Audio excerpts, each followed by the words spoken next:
Vamos a leer la palabra de Dios. Estamos leyendo la carta a los Hebreos. Hoy leeremos los capítulos 4 y 5, así leemos.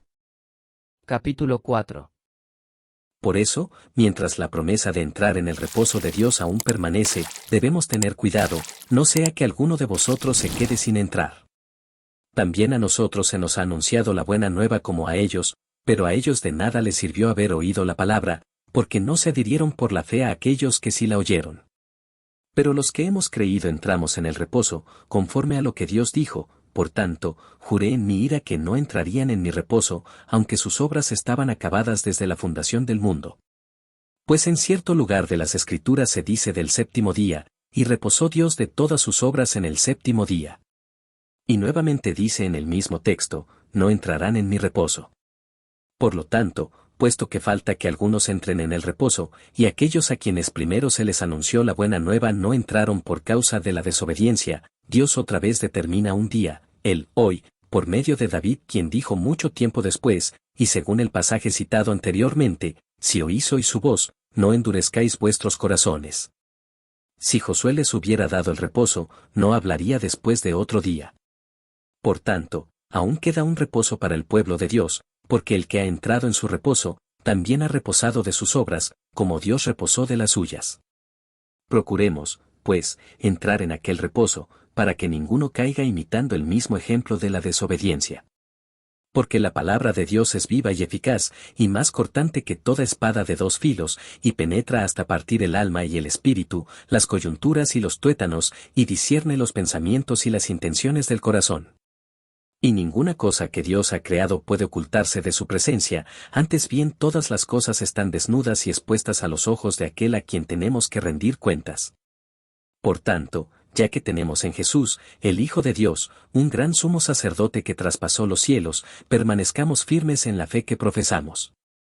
Porque no tenemos un sumo sacerdote que no pueda compadecerse de nuestras debilidades, sino uno que fue tentado en todo de la misma manera que nosotros, pero él no pecó.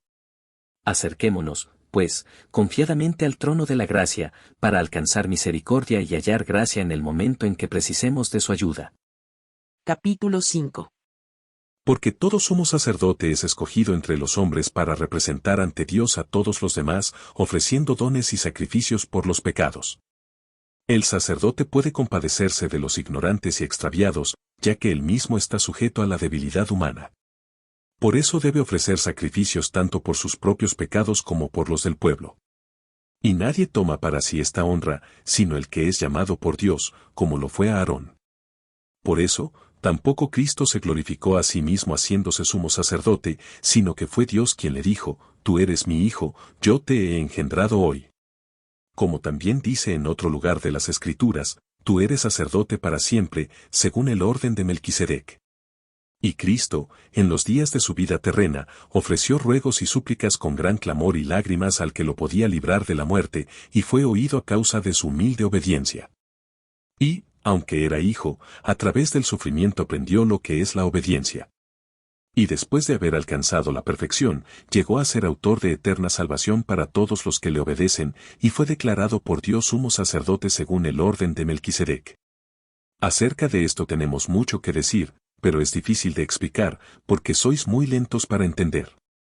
Aunque debíais ser ya maestros después de tanto tiempo, tenéis necesidad de que se os vuelva a enseñar lo más elemental de las palabras de Dios. Vuestra situación es tal, que aún tenéis necesidad de leche y no de alimento sólido.